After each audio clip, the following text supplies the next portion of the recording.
আজকে আসলো আমার মনের জিনিস। আমার মনের জিনিস মানে বাবারও মনের জিনিস।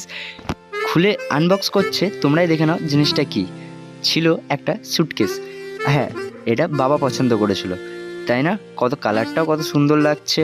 প্রথমত কথা, ডেলিভারি ম্যানকে টাকাটা দিতে হবে, তাই বাবা আমার হাতে টাকাটা ধরিয়ে দিল। আর টাকাটা আমাকে বলল তুই গুনে তুইই দিয়ে দে। আমি তাই ভাবলাম এটাতে একটা ভিডিও বানানো যাক, যেহেতু টাকাটা না দিলে ডেলিভারি ম্যানও বলতে আমাকে জিনিসটা দেবে না, সেটা সবাই জানো, আমি বলে না। প্রথমত কথা, এই জিনিসটা দেখাচ্ছি। আমার ঘরে একটা অলরেডি স্যুটকেস ছিল, আরও দুটো চলে আসলো। এখানে আবার এই স্যুটকেসে লক ছিল, লকটা আমি খুলতে পারছিলাম না, তাই ডেলিভারি দাদাকে ফোন করে আমি জেনে নিলাম। আর দুটো স্যুটকেস চলে আসলো আরও। কত সুন্দরও লাগছে, তাই না? তোমরা এরকমভাবে অনলাইন থেকে অর্ডার দিতে পারবে। অফলাইনে একটু দামটা বেশিই ছিল। আর ভিডিওটা ভালো লাগলে লাইক, সাবস্ক্রাইব আর শেয়ার করতে ভুলবেন না। টাটা।